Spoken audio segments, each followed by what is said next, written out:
and water never can amaze.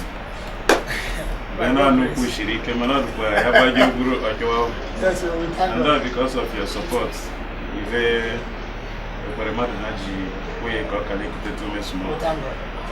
so I'm a while urge all as over through after. Yes. Man, the truth is that I'm the party winning APC and PDP. So I put game one structure. And some of these motion parties for Governor Ghana, we don't want to discuss people. So and I have one at PDP don't want to accommodate us. So we have a name with a slim chance of succeeding. And we relate to case in the union name with as when we know that the new primary Mado Egeo, Balashilo Egeo, Haman and Nenwe Gagan House of Assembly. So Haman and I go to commission. So when you have a gam and then philanthropies to Kago, and the water scholarship for over 200 people. That's great. So their health center, Cantapan Fund, they have so and a lot of things. We will adopt, foster children, all as so I am in GV and after May March, APC in ticket. I'm sure name will need man with structure. I'm a name with one group. Yeah, on one line up. Well, over 1,000. Of course. So I need your support and your support. So I been the shaker imported. Regular matter one-on-one. Oh, a fulfilled journalist and the managing director of Signature Televisions.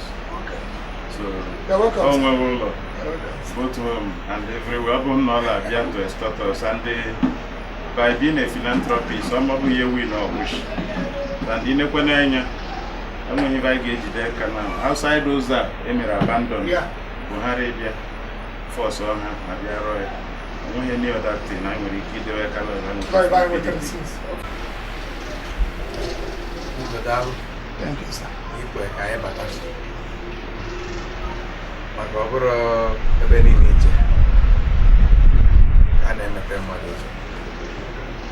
My brother, my friend, basically, has told me so much about you. Okay. A few times I had go Nenwe. I said, no, I'm going to mana not audition where you can get away from. It's no problem. Because campaign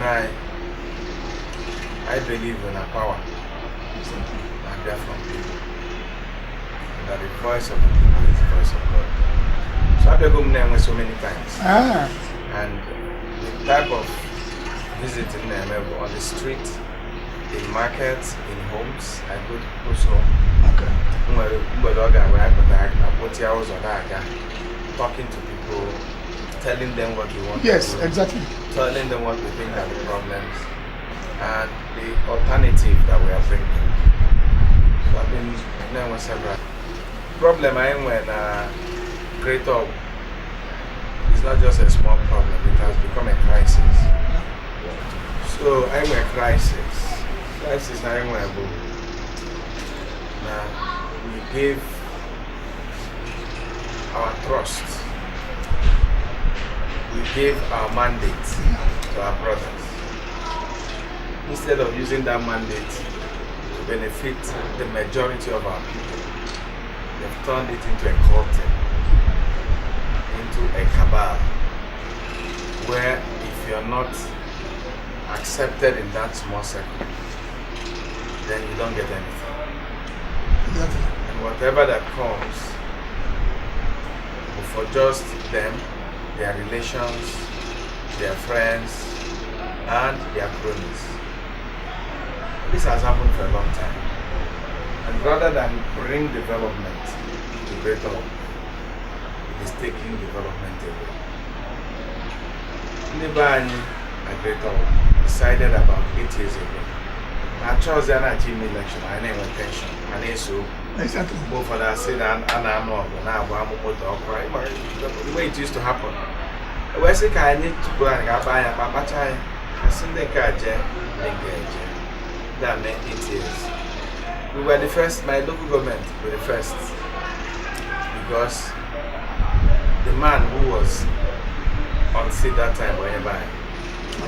But when this thing took effect, Toby was the first beneficiary. He was not the most qualified. He was not the most handsome. He wasn't the richest. Yeah. But he benefited from it.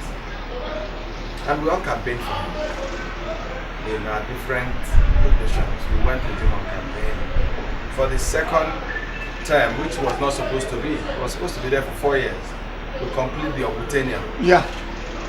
You know, but we said, well, let's allow him that next 4 years to see what he can achieve. So, at the end of the day, we just discovered that we are being taken for a ride. Today, there's no cottage hospital that is functioning in Great Hall. None. I was born at General Hospital. Okay. That was where I was born.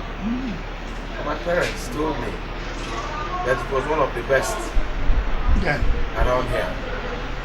It is dead. I'm not sure any one of us where headache. That hospital. Not at all. Something happened the other day at Nenwe, and we are going in the night. Okada, one little boy got every 1 year, 2 years. There was an accident on that road. I may be awarded more than 4 times that I am already the money ended. And that child was bleeding from the head, from the nose, and all that. Luckily, we came out. I know I'm the first people there. We took them in our vehicle between on that road, Obergo, and Achi. There was no government facility we could take that boy to. None. I mean, this is just a simple story. Until Achi Joint Hospital, they owned by the Catholic Church, which is almost dead. Because why is it called Achi Joint Hospital? It is a joint effort by different authorities, government, the church, even the community. That's why it's called joint. But it's dead. I say Anna a representative, and the man has represented us for close to 20 years. Then people start talking about medical outreach. A medical outreach is carried out where the health facilities failed. You know that it has failed. Yeah. That's where you take where the medical cannot reach. You start doing a medical outreach. That's what it means. It's a simple language. That now the hospitals are working, the cottage hospitals are working. You don't need a medical outreach. Medical outreach is for people that have disasters, like Nenwe tsunami. Yeah. Or Boko Haram. They can't. The normal functional health facilities cannot function. So you start an outreach. But Naba is something that is glorified. After 4 years, there will be election. Toby starts medical outreach. How about our cottage hospital? No, how about our cottage? In my own village, Adoachi, the Sullivan government came out with a program where communities get involved in building some of these things. The one he talked about, which I provided the counterpart funding for my community to be able to leverage on that. It is there. We have finished building that in the last 2 years. Okay. There is no personnel. There are no drugs. I'm not saying that as House of Reps, we should go and cook it. But part of representation is you interface with the governor or whichever authority, or even international organization, or even your friends to say, let's make this place work. There's so many things that are left undone. Am I talking about where we have a representative? And some of our young children, after they pass JAM, pass post UME, they get a good result, they are denied admission, and they can't get to call their representative. They can't even call him on the phone for him to intervene. I mean, these are little things. If I put representation, I don't know somebody around Nuku hospital, around school. That's small things. Yeah, we start from our people. about Christmas, a lot of our young people bring in cars from outside. Go to everything. They don't have the number of their representatives to come. These are small things. Sure. I'm not talking about the big ones now. But the point when I'm a challenge. H.O.R. unity, H.O.R. fairness, H.O.R. justice, like great hope. And part of that is that go to a Toby, they go his own bit. We shall allow other local governments and other stakeholders in great hope to do their own bit. I want peace in our place. I want strife. That is number one. Number two is that he has shown that he lacks the capacity to properly represent that. Yeah. He has tried, he has done his best, but unfortunately, his best is not good enough for the expectations of our people. A lot of our schools today, in my own village, School Aida, Sure. is on the ground. Abiam Nambo to do my door-to-door, and we went to one school. That school was looking like a school just after the Civil War. But career representatives are there. There are a lot of funds across the world, across the nation, across the states that you can use to help in these situations. Nothing is done. Coming into this space because I believe that I have something to offer. After moving Martin will be on Aibu. Okay. I'm a journalist, and that's what I've done in the last 30-something years. Okay. I rose from scratch to where I am today. My parents are teachers. Okay. And growing up, I knew the challenge that people face. Yes. I know how many times families will come to my father because they couldn't afford 2,000 naira for their children to come to school, 1,500. It is that bad. Then you find yourself in a position where you can use that your position to help the greater number of people. You are not able to do it. Even when I win, we still need that partnership for us to move. We need to bring back the voice of the people in our great home, where you, with all you have done, what I've heard about you and your activities, what you have done in your local community, where you should have a voice in how I represent you in Abuja. But at a Christmas like this, I should be able to invite key stakeholders from our area, either to my house or to a public place. Yes. And then we all brainstorm. When I see there in the Yes. If that impact for the community. Not another before you blue solar powered street light. That's yellow that you don't need, that will not work, just because it makes it possible for them to have money in their pocket to build new hotels, building estates when our people are suffering. I need partners so that we can work together and rescue our local community. Each time I come to Nenwe market, the first thing the women drag me aside to tell me, now if you may bring here, yes. They came here this morning, the same complaint. So, should that complaint come to you, it should go to our representative. Yeah. Whether they are APC, whether they are PDP, they are representing our people. And our people have this challenge. Their job is to go and find a solution. But they are not doing it. Rather, they are just sitting there telling you that Buhari Seha, Buhari Aseraha. Buhari is in Abuja. Why you have representatives is they come with a problem and go to a forum where Buhari is to say, Nenwe, na Efi, they may be their products. But they are not saying it. That is not their business. Our people with issues. All over God, whether I'm in a PDP, APGA, or APC. Because when you become a representative, you are no longer APC, PDP, and all that. You become the representative of everybody. And if they have a problem, it's your job to address that problem, not to start saying, no, Buhari, that's not the issue.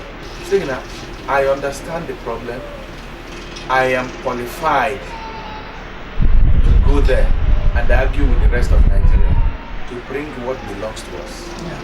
That's my job. That's what I want to do. And I can't do that without people like you. And people like you can't just sit down and tell us you're a businessman and everything's you came here, there's no light to put your jam. How about the road? Yeah. I have what it takes to represent our people and represent them well. Because that is what has been lacking. That is what has been lacking. And actually, because everything I do will be in action. That is why we are not developing. Abba is an able representative. But to us in an rotate. Yeah. You matter like whatever you are bringing, no matter how small. And you cannot work unless the people are financing the work I join. Then I need. And then we go cottage hospital, don't give us another cottage hospital. But you don't have a transformer, give us transformer. So because thank you so much. Exactly what you are complaining. Give a good captainology. Not complain. A complain bitterly more than you through your statement. Even a complain, I bring this row, you will be well punished. Then you complain. Or complain with over bitterness. But the problem I know,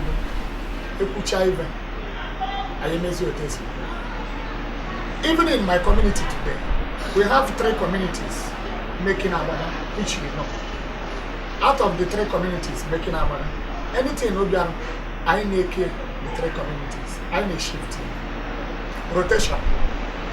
Ogomeje, the next time, Emlamokeje, the next time, Oberamego, which is my own community. It can be politics, some, not everybody. I can when the politicians say human sympathy. It's not everybody. When they see from good home, the parents brought it very well. With fear of God.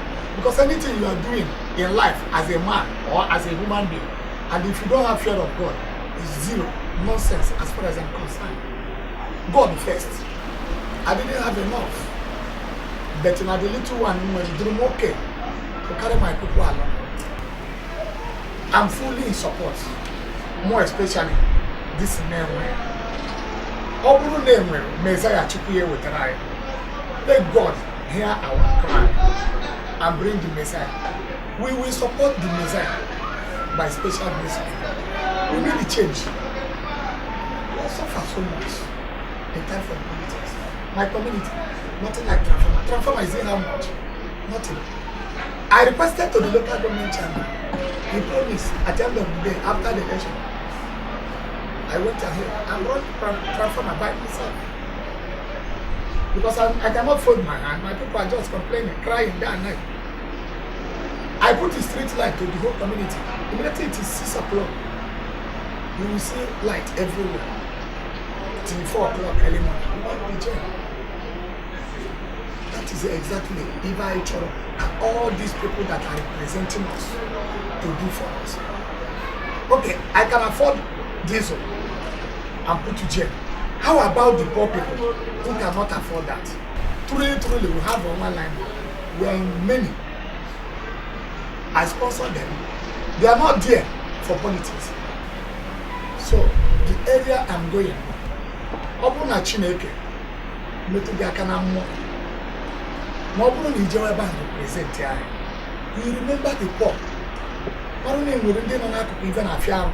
One name wouldn't need 3 years. That is the people we are looking for. Not only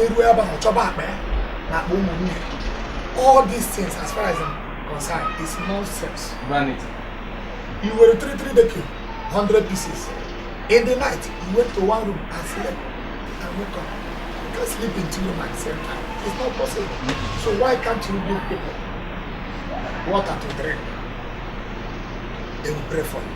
That's all right. So what I'm trying to say and conclude my statement is that I really welcome you people. Thank you. Only I want them more people.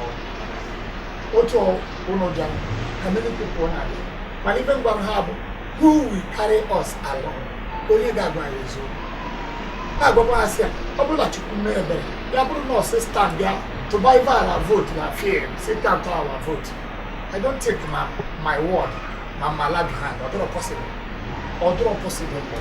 Although I'm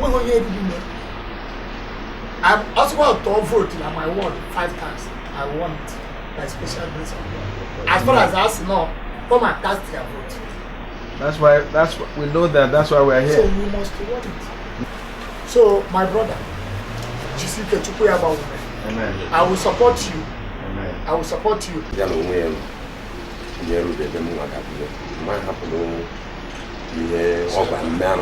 Yeah. That means your Bozala Mabumba will be child. So as long as young ones will one or 2 people, including myself, who were at the same time, with 2 people. Welcome,